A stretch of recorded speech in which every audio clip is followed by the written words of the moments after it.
آخری کتاب ہے اور اس کا دوسرا باب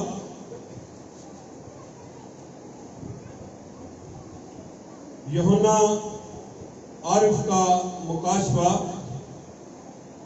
اور اس کا دوسرا باب اس کی 12ویں آیت سے ہم کلام مقدس میں سے 12ویں آیت سے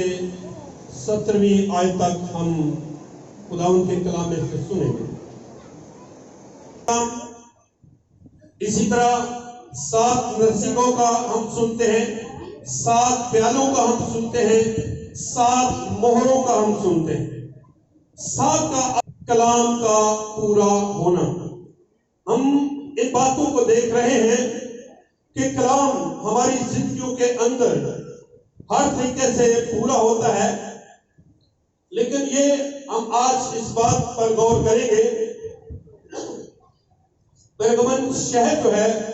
یہ ایک پہاڑ پر شہر ہے اور جس کا مطلب بھی ہے اونچا، کلا کے۔ آج ہم اس بات کو دیکھتے ہیں کہ جس طرح آج یہ تیسرا جو چرچ ہے اس کی بات ہم کرنے جا رہے ہیں، تو آج ہم اس بات کو بھی دیکھیں کہ خدا جو ہے بے شک کلیسیا بڑی ہے، بے شک چرچ بڑا ہے، تو اس بات کو ہم نے یہ یاد رکھنا ہے کہ بے شک بڑی بڑی بلڈنگز ہم دیکھتے ہیں، بڑی بڑی بلڈنگ لاہور کے اندر، شہروں کے اندر، پاکستان کے اندر، دنیا کے اندر بڑی بڑی ہمیں بلڈنگز بھی نظر آتی ہیں، شاید ہمیں لوگ بھی وہاں بہت سارے نظر آئیں، لیکن یہ آج کل کی کلیسیاں جو ہیں یہ پرگمن کی کلیسیا کو پیش کر رہی ہیں۔ آج کی جو کلیسیاں ہیں پرگمن کی کلیسیا کو پیش کر رہی ہیں کہ بہت ساری کلیسیوں کے اندر، بہت سارے چرچز کے اندر بڑی بلڈنگز نظر آتی ہیں، ایک بڑا مندر دور سے نمایاں ہوتا ہے۔ آج ہم اس بات کو دیکھیں کہ وہ کیسر اگسطس کی وہاں پر پرستش ہوتی ہے۔ تاریخ ہمیں یہ بتاتی ہے کہ جب کیسر اگسطس شہنشاہ مر گیا تو لوگوں نے وہاں پر کیا کیا، اس کو ایک الہی رتبہ دے دیا تاکہ جا کر لوگ اس کی پوجا کریں، جا کر لوگ اس کی پرستش کریں، اور زیوس کی پرستش کرتے ہو رہی تھی، لیکن وہاں پر ایک بڑا مندر اسکلیپس کا مندر وہاں نظر آتا ہے، جو شفا کے تعلق سے اس ایریوں کے ان دور دور ایریوں کے اندر بڑا کے لیے، طبی علاج کے لیے وہاں جاتے تھے۔ لیکن آج ہم نے اس بات کو دیکھنا ہے کہ بہت سارے لوگ جو ہیں آج بھی جس طرح یہ شفا کے لیے جاتے ہیں، لیکن ہمیں اس بات پر غور کرنا ہے کہ اگر کوئی شفا کے لیے جاتا ہے تو یہ ہم کس مقصد کو لے کر جاتے ہیں، کس ایمان کو لے کر جاتے ہیں۔ لیکن آج ہمارا جو مضمون ہے یہ پرگمن کی کلیسیا، لیکن آج ہم نے غور کرنا ہے کہ جس طرح پرگمن کی کلیسیا کے اندر کام ہو رہے تھے، ایماندار تھے، خداوند کو ماننے والے تھے، لیکن اس کلیسیا کے اندر کہ کون کون سی پرابلمز آ گئی، کون کون سے مسئلے آ گئے، لیکن آج ہم اس بات کو بھی سیکھیں گے کہ اس کلیسیا کے اندر بڑے اور بھی ایسے استاد تھے جو کلام کو مکس کر کے غلط پریچ کر رہے تھے۔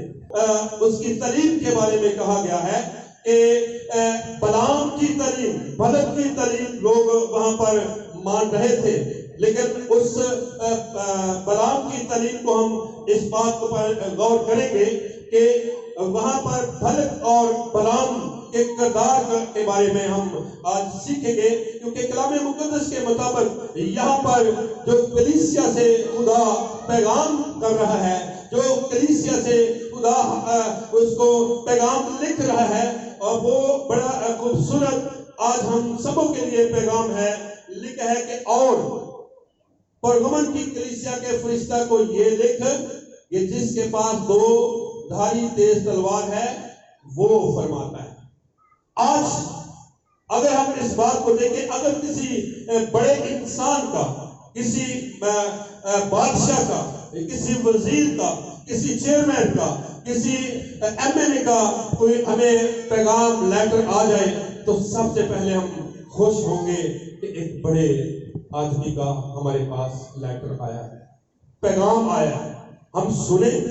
کہ آج ہم سے کیا کہا جا رہا ہے۔ خدا نے پیغام جو دیا اس کلیسیا کو، اور یہ بھی فرمایا کہ وہ جو جس کے منہ میں دو دھاری تیز تلوار ہے وہ فرماتا ہے کہ آج ہم نے اس بات کو دیکھنا ہے، اپنی زندگیوں کے اندر ہم نے